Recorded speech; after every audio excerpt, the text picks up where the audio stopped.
Welcome to the JProctor Property Podcast, where we bring you the latest insights and strategies for buying, selling, and investing in real estate.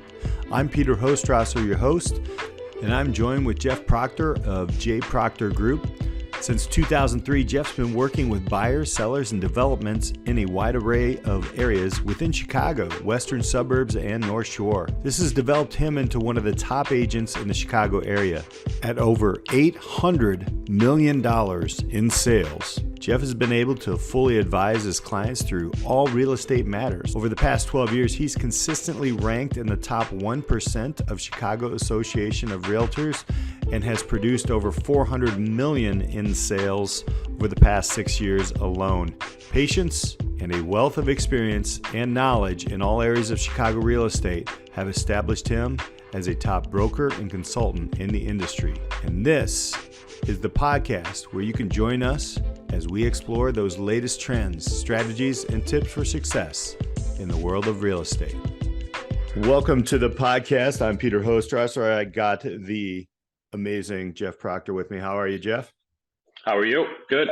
Doing great. Never stopping real estate industry.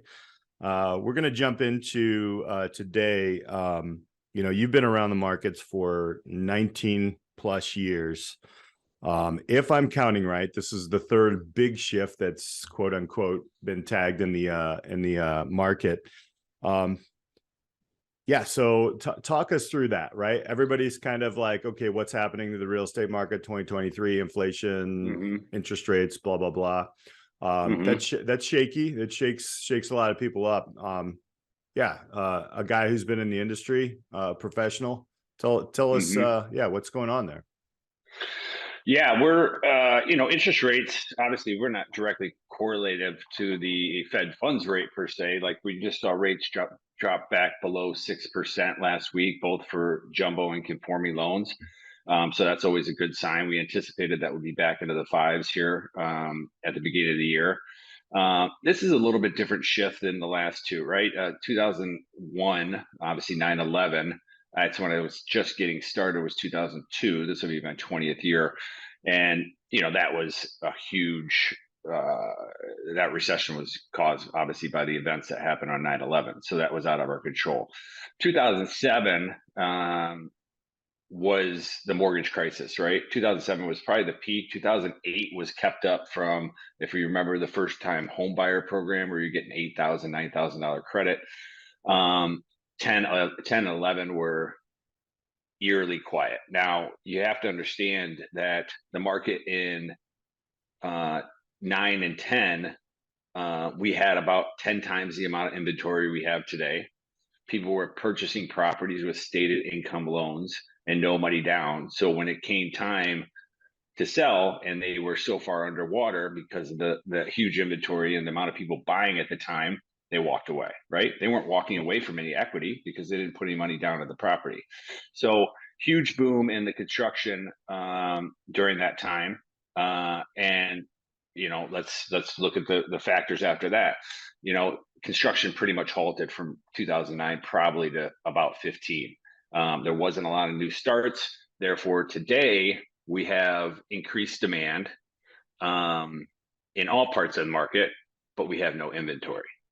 Right? Because we haven't had those new construction starts that we saw in the 07 boom. So this is a little bit different of a market. I don't feel like this is going to be a sustainable downturn per se because the lack of inventory. People still have to make moves, right? Moving from a 1-bedroom, 2-bedroom condo to townhome, single family home, pending life changes, obviously relocations, etc. So the demand far outweighs the supply in the market right now. So we have, I'm a parent of a couple of teens. There is a big group. I know you and our kids are pretty close to the same age. And for our group, you see that shift happening. We've already moved once. We've upgraded. We wanted a couple bathrooms and these different amenities that are for our children. What do you see there in the market? Because there is a bigger population push of preteens to teens right now. How does that affect, in your mind, this market? I think people just in general are, they're moving every, 5, 6 years. I mean, before it was, I always laugh because everyone says this is our forever home. And then 3 years later, they call me to move, right? So people are just moving quicker. You know, I think it's a multiple amount of reasons. One, you get familiar with an area, and you buy your first house, and you say, you know what, I'd rather be over in this area of Elmhurst, let's call it. That's what we did personally. Um, and everybody's got access to the latest trends. I always feel like a house, without having to fully remodel it, kind of loses its trends every 5 years. 5 to 7 years. So you're seeing trends towards lighter cabinetry and lighter floors. And before we were dark on dark on dark, right? So it's a lot of trends. I think people just kind of, want to change. I think right now, the interesting part of the market and why people are moving, COVID kind of threw everybody off a little bit. I had clients that, were looking here in the Chicago area and then ended up in Hilton Head. I mean, it's a complete rash decision, right? Yet at the same time, we've also had clients that have moved to Florida and Texas, and then they have since moved back. Just didn't, maybe the area just didn't jive with them well, and really missed the Midwest, right? You have the city relocation, obviously out from the suburbs, but at the same time, I have a number of empty nesters now moving back into the city, right? So I'd say that the main reason is just a change, right? Change in life, empty nesters, kids are getting older. Back to your point, when we first bought our first house, we got rehabbed it, put on an addition. It was great for the kids for for about 4 or 5 years. And then as they got older, we felt we needed more space and more amenities, like we talked about, a basement where they can go and really kind of let loose a little bit. So it's more of just, what are your needs at the time on top of, the advancement in your work, right? If you're making more money, you're going to get, probably going to upgrade the house a little bit and move on from there. So there's a ton of different reasons as to why people move, but I'm seeing a move, every 4, 5, 6 years now instead of, 7 to 10. When a market changes, I think it pauses buyers and sellers just for a moment. They're looking around, they look at different numbers, they look at inventory, etc. Let's start with buyers, right? Coming up in 23, you're a buyer. What are you looking for in a market, in your experience over 19 years, seeing big shifts like this? A normalized price, right? I think about a year or so ago, I was having a tough time comprehending some of the numbers, especially for the more desirable areas. The biggest demand is in the markets with the better schools, whether it's city or whether it's suburbs, good schools, metro location, right off the train, right? So a buyer today, due to the rates and due to the increased rates, the pricing is a lot more normalized. The only thing that's holding that property up in terms of value is the inventory, as we talked about. So there's a lot of factors that go into this, and I don't think a lot of people really comprehend all this. If I give you just examples, like one of the main things we look at and what we talked about the other day as a team is, hey, listen, when you're looking at this property, we got to look at lot size, location, years of mechanicals, years of roof, years of the windows, like what's the age on the property, because those are all expenses coming down the line if they need to be replaced. So we try to factor it in, kind of look at it more from a commercial aspect, right? That's how commercial real estate's really analyze from depreciation standpoint. So, we have to factor all these things in and then get to, a cost per square foot number that's realistic. I've walked into a number of houses, and I think we walked into one the other day. It was in Oak Brook, I believe, and it was, 2.3 million. And I was like, I wouldn't pay more than 1.8.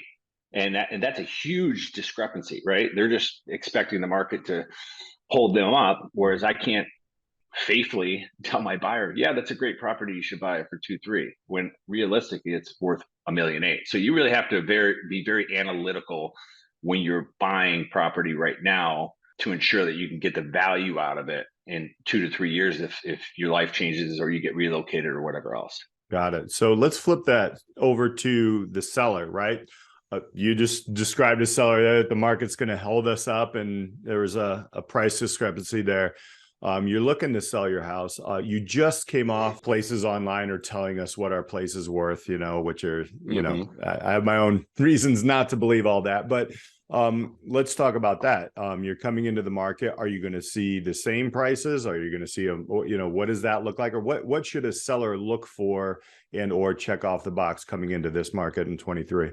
If you're a seller in this market and it's not new construction, right? Say you're 10, 15-year-old house and you've kind of lacked the upgraded amenities, the lighter kitchens and things like that. We're going through and just refurbishing. The way I have always put it with sellers in general is say, listen, if you put 50 grand in, you'll get that money back out. If you don't, you're probably going to lose 100. So double it, because somebody has to come in and upgrade and bring it up to the current standards, right? So I would say in this market as a seller, we're still moving properties. Properties are still trading quite a bit, but making sure that you're trading a upgraded quality property instead of something that has really been, not taken care of or not upgraded over the years. Like I said, styles have changed. So we really we've cleared out entire properties, staged, upgraded mechanicals. Like right now, we're working on a property right now. We're upgrading the mechanicals. We're refinishing the cabinets. We're refinishing the floors, repainting all the doors because they have like more of like a wood colored door, and we're going white on white on white. And it's making a huge difference. If somebody would have walked into that property in its previous state, we would have had a tough time selling it. So you really want to make sure you're at the peak of the market in terms of what they want and the demands that they want in the market and the styles that they want. Because if not, you're just going to be left questioning why it's not selling. And that's the majority of the reason why. Overall, a shift coming up, 2023. What are some of the thought processes you have just in general in the real estate market for 23 to wrap up here? Catch 22 here, because I think the market's still fine. We have plenty of clients. We're not concerned right now. We just kind of have to all take a deep breath. It's not selling in 2 days. It's selling in 2 months, right? It's not selling for over asking price. At the same time, the prices aren't inflated. So I think that this is going to be short-lived personally, just because like we talked about before, the demand and the lack of inventory. At the same time, for us in this industry, unfortunately, I hate to say it, but over the last several years, we've had a huge influx of brokers, right? So it's kind of the reset of the market for us that has been doing it for quite a while. We're going to lose a lot of those brokers because it's just not sustainable, them not making any money and, obviously carrying a license. So we've seen it already. A lot of brokers going to holding companies, what they're referred to as, so they can still refer out business, but they're not actively practicing in real estate as a broker.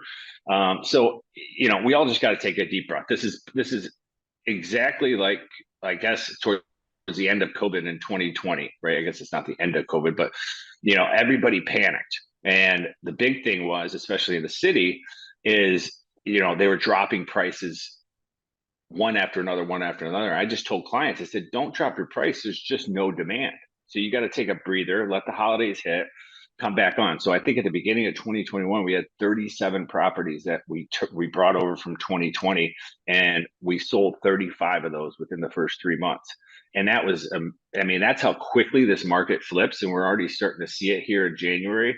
We really don't see the market pick up till about February or March, but we're already starting to see the activity hit the market now. So Chicago and Chicagoland in general is, it's a 3-month cycle, right? You can go dead for 3 months and then all of a sudden you're going crazy for 3 months or 6 months. And I think we're probably past that mark where people just said, listen, I'm just going to eat the rate right now, buy the property, refi it when I can, and move on because I need to move, period. Finally, how important is it in a shifting market to go with somebody who has been through these ups and downs? How important is that and why? Because you've seen it all. One comment I always make to clients, especially in the city, I said, you give me an address, I guarantee I've been through the property before. We talked about it earlier with the depreciation aspect of a house. So obviously buying single family homes, you got to really walk in there and know what you're looking at, and to ensure that you're not going to have a huge capital expense in the near future to throw off your numbers, right? At the same time, you got to make sure pricing has gone up. We understand that, but you don't want to pay an exponential amount on the market. And sometimes you just got to say no. We've been in multiple bid situations and we lost them in some occasions just because they said no, it's not worth that value. And at the same time, we're selling property 6 months to a year ago that people were paying huge numbers for. My clients were happy, don't get me wrong, but is that attainable in 2 years? Is that number still attainable? I mean, people were just buying to buy to ensure that they got into the property, but I mean, you're talking $100,000-$200,000 swings. And then if you move to the city, and I think this is just going back to experience.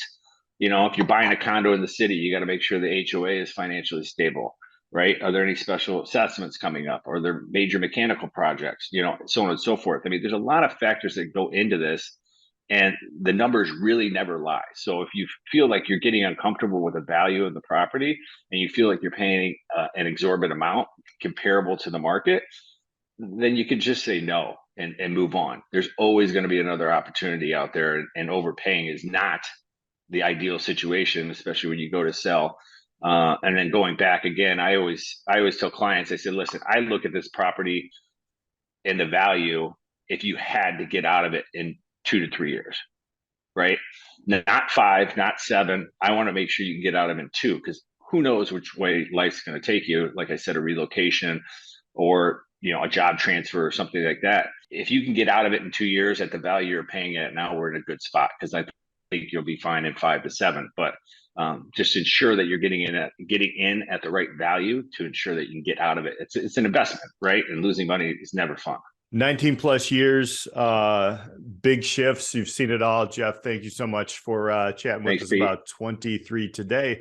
We'll be back next time digging in deeper around the Chicago market. That's all for this episode of the JProctor Property Podcast. We hope you found the information and insights we shared to be valuable and informative. As a reminder, the JProctor team has nearly 20 years of residential real estate experience and a passion for serving their clients. Jeff and his crew is committed to providing best-in-class expertise, marketing, technology, and service to help you navigate the ever-changing real estate market. If you have any questions or need any additional information, please don't hesitate to reach out. You can email Jeff at jeffproctor@properties.com or give him a call on his cell. He's always in his office, 773-517-6026. We're here to help and support you on your real estate journey.